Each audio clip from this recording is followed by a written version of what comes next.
ఇన్నేళ్ళు నేను చూసుకున్న దానికి నా కొడుకుని కలవనీయకుండా ఎమోషనల్గా నన్ను డౌన్ చేసి ఎవరో బయట వాళ్ళు కలిస్తే నా కొడుకుని పట్టుకుంటే నాకు పట్టుకోవాలి నాకు ఉండదా? నేను యాక్షన్ చేస్తానంటుంది కదా అనుకో. అమ్మాయి డ్రెస్సు ఓకే, పక్క నుంచి ఆయన నా కొడుకుతో డ్యాన్స్ వేస్తున్నాడు, నేను వేయలేను. ఏంది నా పరిస్థితి ఏంటి? దీనికి చెప్పు న్యాయం. నా కొడుకుని కల్పించవయ్యా. నువ్వు నన్ను చంపినా సంక నాకు ఇచ్చిన పర్లా, మేము నీకు ఫోన్ చేసామా? నిన్ను బెదిరించే స్థాయి మాకు లేదయ్యా, మాకు లేదు. నీకు ఫోన్ చేసావు, ఇల్లు అడ్రస్ చెప్పు. ఇదిగో నీ యాక్టింగ్లు అబద్ధాలు ఆపి నీ పని నువ్వు చూసుకో. Who are you between me and my wife?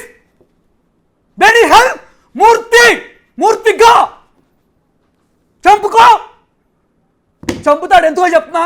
Media వాళ్ళు మా ఇంటికి వచ్చారు డ్రగ్స్ పెడతానికి, తలుపులు డబ్బా కొట్టించాడు. He is influencing everywhere. నన్ను స్టేషన్లో 8 గంటలు కూర్చోబెట్టారు. ఐ హ్యావ్ ప్రూఫ్, మొత్తం రికార్డ్ చేశారు. నాకు నిజంగా పవర్ ఉంటే, అమ్మాయి చెప్పిన వాళ్ళందరూ నా వెనకాల ఉంటే నన్ను బయటికి తీసుకురారు ఎవరు? నాకు లేదు. నేను ఊగిపోతానని ఇప్పుడు ఏదో చెప్తారు. ఇంకోటి